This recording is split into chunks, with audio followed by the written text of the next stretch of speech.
지금 미국 전역이 한국의 이것 때문에 발칵 뒤집혔습니다. 대형마트 앞에서는 새벽부터 수백 명이 줄을 섰고 그것을 기다렸죠. 한번 맛보면 빠져나올 수 없다는 그것에 급하게 관세를 붙였지만 인기를 사그라들게 할 수는 없었습니다.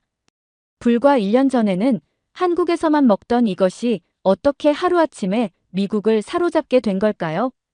영상을 보기 전 구독과 좋아요 눌러주시면 영상을 제작하는 데 있어 큰 힘이 됩니다. 저는 데이비드 톰슨입니다. 보스턴 대학에서 영양학을 가르친 지 20년이 됐죠. 식품의약국 자문위원도 했습니다. 제가 평생 믿어온 게 하나 있어요. 과학은 유행을 타지 않는다는 겁니다.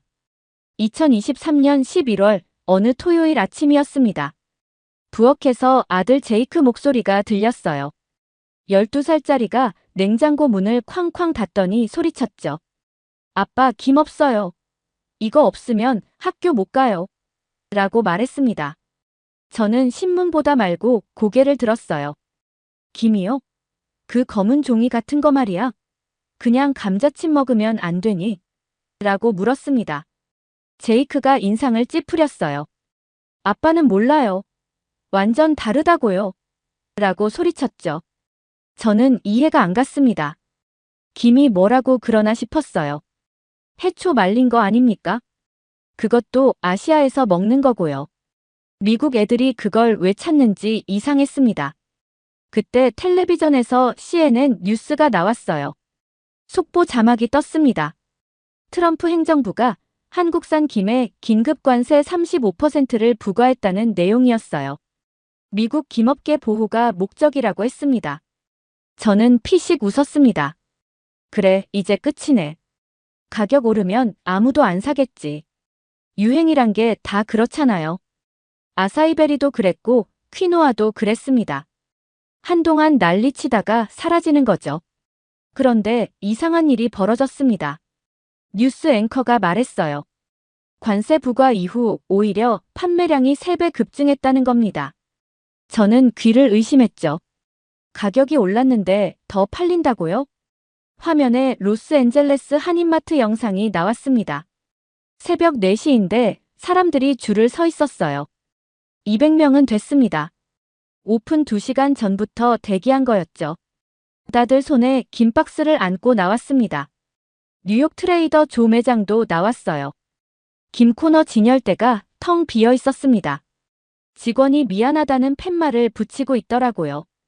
재입고 날짜 미정이라고 써 있었습니다. 앵커가 틱톡 얘기를 했습니다. 한국 검은 종이 챌린지라는 게 유행이래요. 조회수가 8,900만 건이라고 했습니다. 젊은 애들이 김 먹는 영상을 찍어 올린다는 겁니다. 저는 황당했습니다. 20년간 영양학을 가르쳤어요. 슈퍼푸드라는 건 대부분 마케팅입니다. 과학이 아니라 유행이죠. 아사이베리가 그랬고 치아씨드가 그랬습니다. 몇 년 지나면 다 사라져요. 아들 제이크가 옆에서 말했습니다. 아빠 봐요. 김이 진짜 대단한가 봐요. 라고 신나게 말했죠. 저는 고개를 저었습니다. 제이크야, 이건 집단 히스테리란다. 곧 지나갈 거야. 라고 말했어요.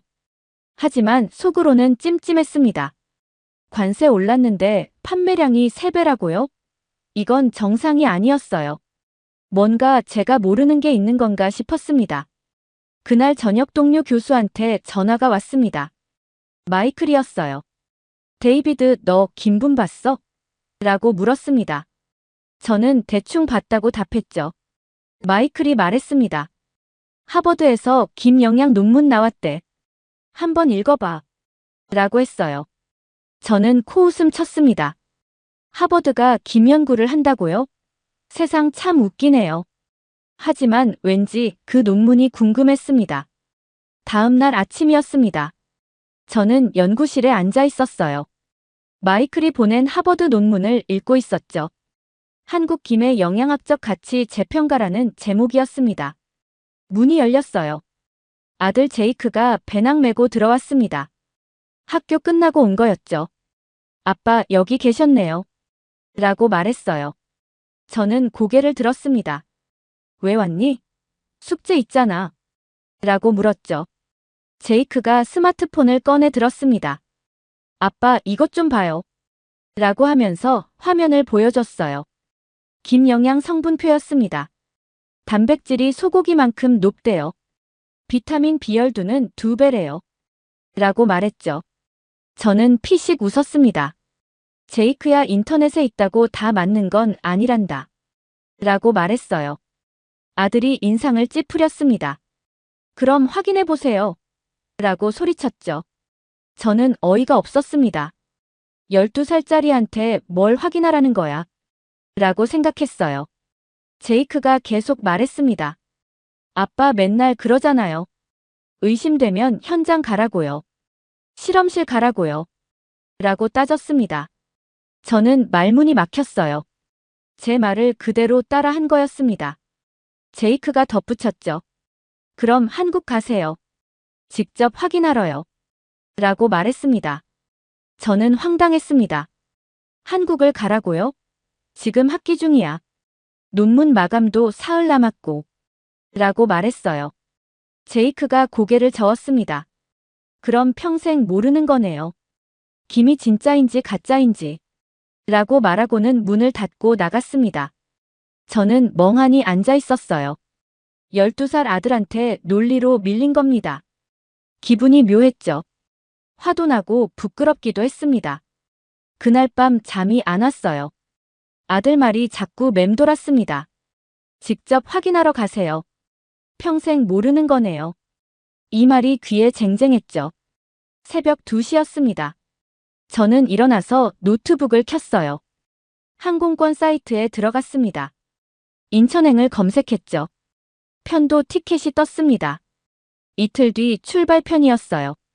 마우스를 올렸습니다. 클릭하려다 멈췄어요.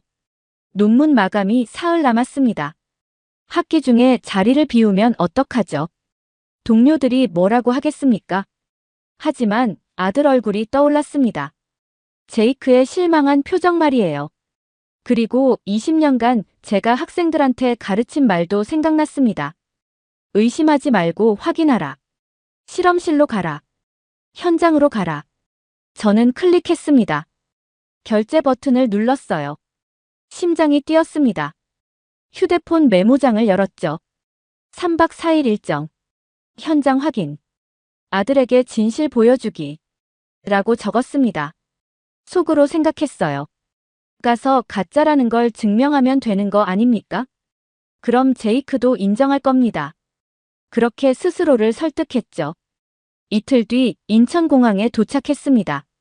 현지 시각 오후 2시였어요. 비행기에서 내려 입국장으로 걸어갔습니다. 피곤했지만 긴장도 됐죠.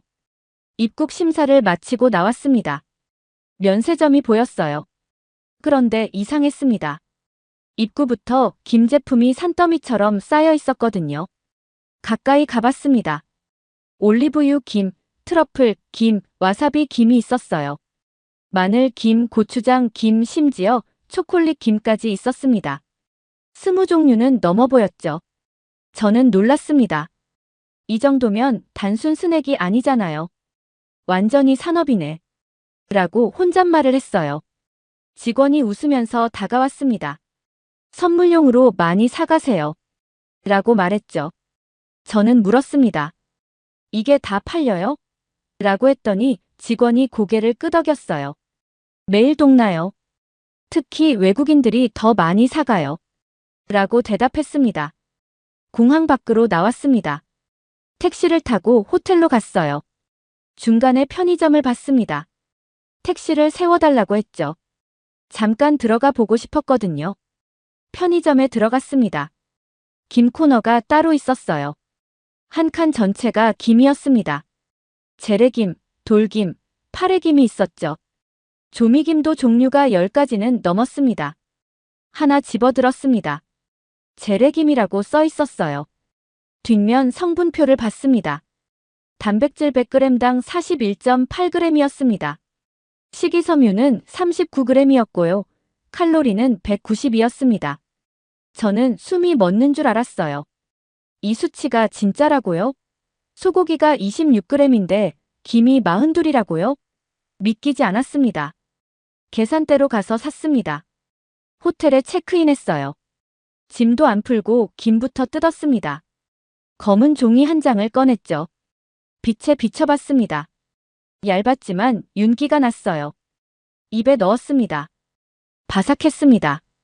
씹자마자 고소한 향이 퍼졌어요. 바다 냄새도 났습니다.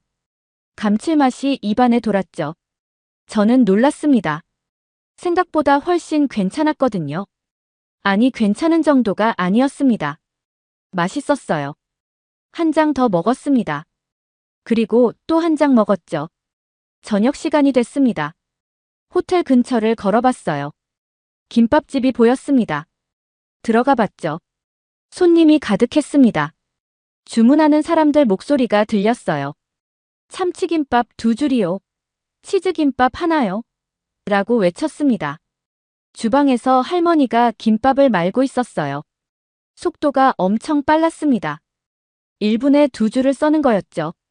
칼질도 정확했습니다. 똑같은 크기로 잘렸어요. 저는 김밥 한 줄을 시켰습니다. 받아서 한 입 베어 물었어요. 김이 밥을 감싸고 있었습니다. 단단했지만 부드러웠어요. 채소와 어우러지는 맛이 신기했죠. 호텔로 돌아왔습니다. 노트북을 켰어요. 검색했습니다. 한국 김 생산량, 완도 김, 김양식 역사. 자료가 쏟아졌습니다. 완도가 전국 생산량 25%래요. 세계 1위 수출량이라고 나왔죠. 저는 결심했습니다. 내일은 완도로 가야겠다고요. 완도행 버스를 탔습니다. 4시간이 걸렸어요. 완도에 도착하니까 오후였습니다. 숙소에 짐을 풀었죠. 어촌계 사무실에 전화를 걸었습니다. 김양식 현장을 보고 싶다고 말했어요. 다음 날 새벽 4시 30분이었습니다. 알람이 울렸어요. 일어나서 옷을 챙겨 입었습니다. 어둠 속을 걸어 선착장으로 갔죠. 어선 한 척이 대기하고 있었습니다. 중년 남자가 손을 흔들었어요. 톰슨 교수님이시죠? 저 고철민입니다. 라고 인사했습니다. 40대 후반으로 보였어요. 얼굴이 까맣게 그을렸습니다. 배에 올라탔습니다. 고철민이 말했죠. 물때 놓치면 김 못 건집니다. 바다가 허락하는 시간만 일하는 거예요. 라고 설명했어요. 저는 물었습니다. 물때가 뭡니까? 라고 했더니 웃으며 대답했습니다. 조수간만에 차요. 썰물 때 김발이 공기 만나야 맛있어요. 라고 말했죠. 배가 출항했습니다. 칠흑 같은 어둠이었어요. 바다 냄새가 코를 찔렀습니다. 찬 바람이 얼굴을 때렸죠. 10분쯤 갔을까요? 고철민이 손가락으로 가리켰습니다. 저기 보이세요? 김발이에요. 라고 말했어요. 어둠 속에서 뭔가 보였습니다. 검은 줄들이 수면에 떠 있었어요. 가까이 가니까 선명해졌습니다. 김발이었죠. 수백 개가 줄지어 있었습니다. 해가 뜨기 시작했습니다. 수평선이 붉게 물들었어요. 빛이 김발을 비췄습니다. 저는 숨을 멈췄죠. 검은 비단 같았습니다. 김발이 물 위에서 흔들렸어요. 햇빛에 반짝였습니다. 사방 2km가 김발이었죠. 장관이었습니다. 고철민이 말했습니다. 좋은 김은 3가지 봅니다. 윤기, 향, 두께예요. 이 바다는 청정 1급수입니다. 리아스식 해안이라 조류가 빨라요. 김이 물살에 흔들리면서 질겨지고 향이 깊어지는 거죠. 라고 설명했어요. 저는 물었습니다. 몇 대째 하십니까? 라고 했더니 고철민이 웃었습니다. 4대째요. 할아버지 때부터요. 아버지한테 배웠고 저도 아들한테 가르치고 있어요. 라고 대답했죠. 김발을 걷어 올렸습니다. 검은 비단이 펼쳐졌어요. 미끈했습니다. 만져보니까 탄력이 있었어요. 고철민이 코에 대고 냄새를 맡았습니다. 올해 김은 좋네요. 바다 향이 지네요. 라고 말했죠. 저는 그 순간 깨달았습니다. 이건 단순한 해초가 아니었어요. 바다와 사람이 만든 작품이었습니다.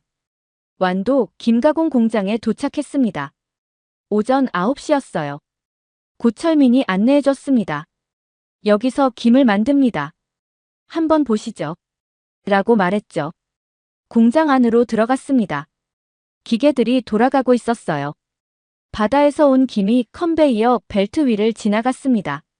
세척하는 곳이었죠. 물이 뿌려지며 염분과 불순물이 씻겨 나갔어요. 다음 구간으로 갔습니다. 절단 작업이었어요. 김이 19cm 곱하기 21cm로 잘렸습니다. 표준 규격이래요. 고철민이 설명했죠. 이 크기가 가장 먹기 좋아요. 라고 말했습니다. 성형 구역에 왔습니다. 대나무 발 위에 김이 펼쳐졌어요. 얇게 퍼졌습니다. 저는 디지털 캘리퍼스를 꺼냈죠. 두께를 재봤습니다. 0.09mm였어요. 다른 것도 재봤습니다. 0.1mm, 0.11mm였죠. 저는 놀랐습니다. 머리카락이 0.1mm예요. 김이 그것보다 얇다고요? 이렇게 얇은데 어떻게 찢어지지 않죠? 라고 물었습니다. 고철민이 웃었어요. 그게 기술입니다. 너무 얇으면 찢어지고 너무 두꺼우면 질겨요. 0.1이 딱 좋아요. 라고 대답했습니다. 건조실로 갔습니다. 45도였어요. 2시간 동안 말린다고 했습니다. 그 다음이 중요했죠. 굽는 과정이었습니다. 거대한 철판이 있었어요. 220도로 달궈져 있었습니다. 김이 3초간 철판에 닿았어요. 순간 색이 변했습니다. 초록빛이 검은색으로 바뀌었죠. 고소한 향이 확 퍼졌습니다. 저는 알았습니다. 메일라드 반응이에요. 단백질과 당이 열을 받아 반응하는 겁니다. 과학이네요. 완벽한 화학 반응이잖아요. 라고 말했죠. 다음 구역에 할머니 한 분이 앉아 계셨습니다. 강정자라고 소개받았어요. 71살이라고 했습니다. 김선별 장인이래요. 50년 하셨답니다. 강정자 할머니가 김을 보고 계셨어요. 손이 빨랐습니다. 한 장 보고 옆으로 놓고요. 또 한 장 보고 놓고요. 속도를 재봤습니다. 5초였어요. 한 장당 5초씩이었죠. 1분에 12장이었습니다. 1시간이면 720장이에요. 하루 8시간 일하면 5,760장입니다.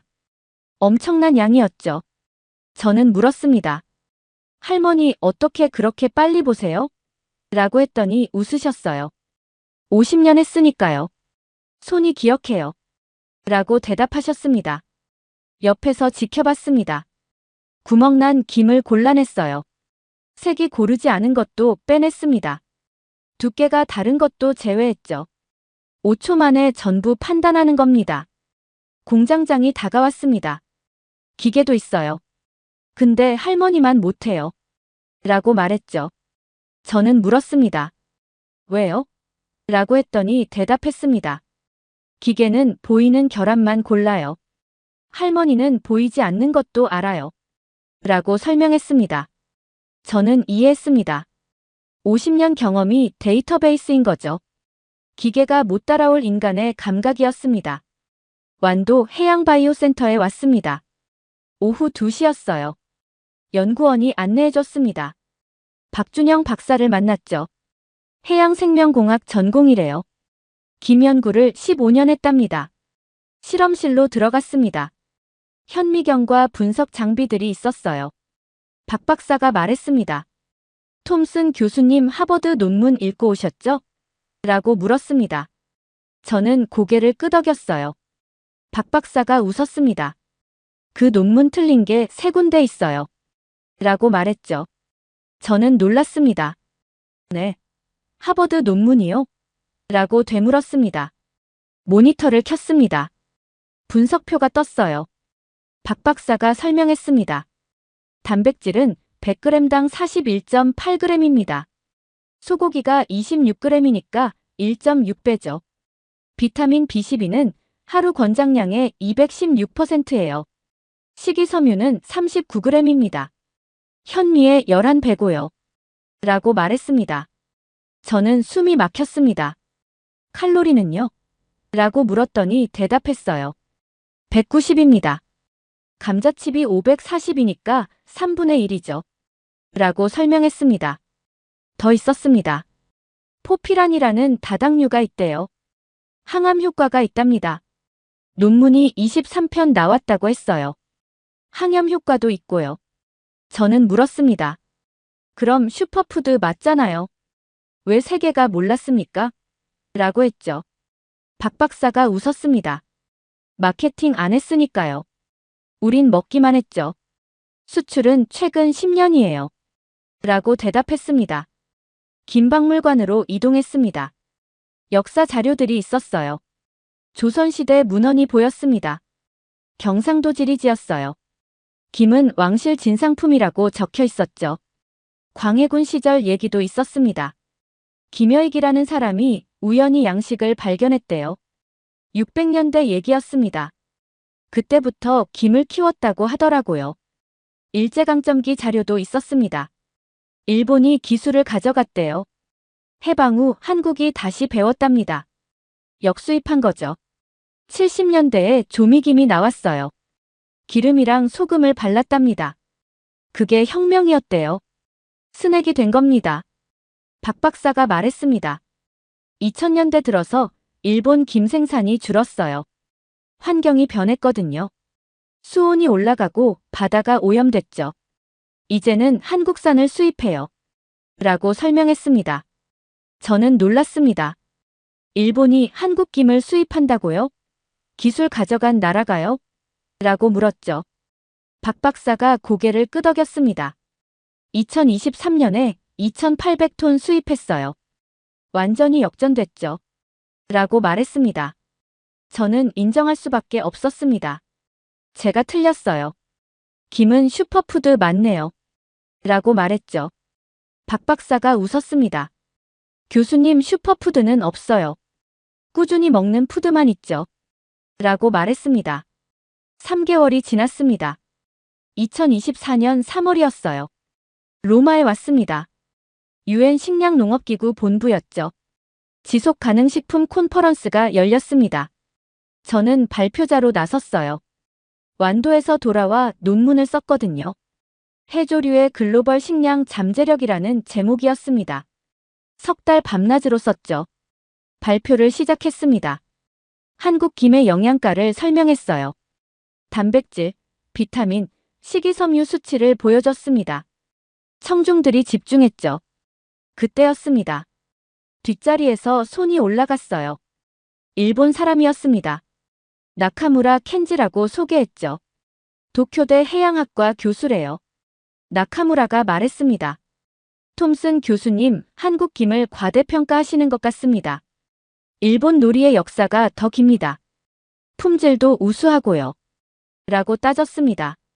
저는 침착하게 대답했어요. 데이터를 보시죠. 영양가, 생산량, 수출액 모두 한국이 앞섭니다. 라고 말했습니다. 나카무라가 일어섰습니다. 숫자는 조작 가능합니다. 진짜는 맛입니다. 라고 소리쳤어요. 회의장이 술렁거렸죠. 의장이 개입했습니다. 그럼 블라인드 테스트 하시겠습니까? 라고 제안했어요. 나카무라가 좋습니다. 라고 대답했죠. 저도 받아들였습니다. 다음 날 테스트가 열렸습니다. 7개국 김이 준비됐어요. 한국 3종류, 일본 2종류, 중국 1종류, 영국 1종류였습니다. 심사위원은 각국 외교관과 영양학자 15명이었죠. 평가 기준은 4가지였습니다. 식감, 향, 맛, 시각적 품질이었어요. 블라인드라 어느 나라 것인지 몰랐습니다. 1시간 뒤 결과가 나왔습니다. 의장이 발표했어요. 1위는 한국 완도산 재래김입니다. 14표를 받았습니다. 2위도 한국 조미김이에요. 13표입니다. 3위도 한국 올리브유 김이네요. 11표를 받았습니다. 라고 말했죠. 4위가 일본 놀이였습니다. 7표였어요. 5위가 중국산이었고요. 3표였습니다. 한국이 1, 2, 3위를 석권한 겁니다. 나카무라 얼굴이 굳었습니다. 자리에서 일어나려다가 다시 앉았어요. 한참을 멍하니 있다가 입을 열었습니다.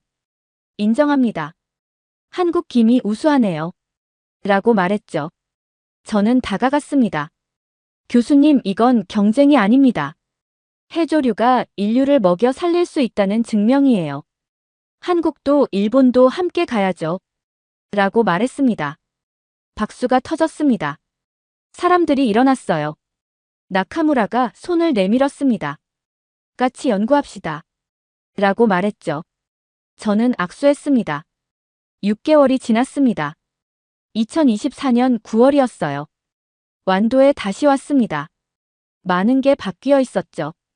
김산업단지가 새로 생겼습니다. 청년 20명이 귀향했대요. 고철민 아들도 그중 하나였습니다. 고민석이라고 했어요. 32살이었죠. 민석을 만났습니다. 4년 전엔 서울에서 회사 다녔대요. 그런데 아버지를 보고 마음이 바뀌었답니다. 이게 제 길이더라고요. 5대째 이어가려고요. 라고 말했습니다. 김체험 관광이 시작됐습니다. 1년에 3만 명이 온대요. 외국인이 30%래요. 직접 김 뜨고 굽고 먹는 프로그램이었죠. 프랑스 관광객을 봤습니다. 김발을 만지면서 감탄했어요. 이게 문화구나. 단순 음식이 아니야. 라고 말하더라고요. UN 프로그램도 시작됐습니다. 아프리카 세네갈이랑 남미 칠레에 김 양식 기술을 전수한대요. 지속가능 단백질 공급원 프로젝트래요. 3년 계획이었습니다. 나카무라 교수와 공동 연구팀을 꾸렸습니다. 해조류 기반 식량 안보라는 논문을 쓰고 있어요. 내년에 발표 예정입니다. 미국 시장도 달라졌습니다. 관세 35%가 유지됐어요. 그런데 수출이 5배 늘었습니다. 코스트코, 월마트, 아마존에 다 들어갔죠. 뉴욕 미슐랭 3스타 식당도 김을 씁니다. 르 베르나르댕이라는 곳이에요. 김오일 소스를 개발했대요. 하이엔드가 된 겁니다. 10월에 보스턴으로 돌아갔습니다. TED 강연 요청이 왔었거든요. 무대에 섰습니다. 제목은 바다가 보낸 편지였어요. 김은 한 장 한 장이 얇습니다. 약해 보이죠? 하지만 여러 장이 모이면 강해집니다. 이게 장의 철학입니다.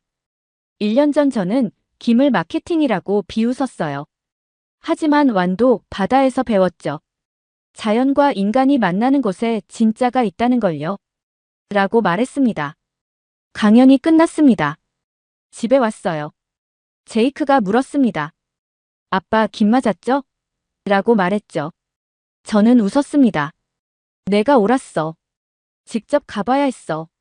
라고 대답했습니다. 제이크가 김을 꺼냈습니다. 같이 먹었어요. 바삭한 소리가 났습니다. 편견은 데이터로 안 깨집니다. 현장에서 깨지는 거죠. 검은 종이가 검은 금이 된 건 한국이 바다를 지켰기 때문입니다. 이번 사연은 여기까지입니다. 오늘 사연은 어떠셨나요? 오늘의 사연이 마음에 드셨다면 좋아요 한번 부탁드립니다. 여러분의 좋아요와 구독은 영상을 만드는데 큰 힘이 됩니다. 긴 영상 시청해 주셔서 감사합니다. 오늘도 행복이 넘치는 하루 되세요.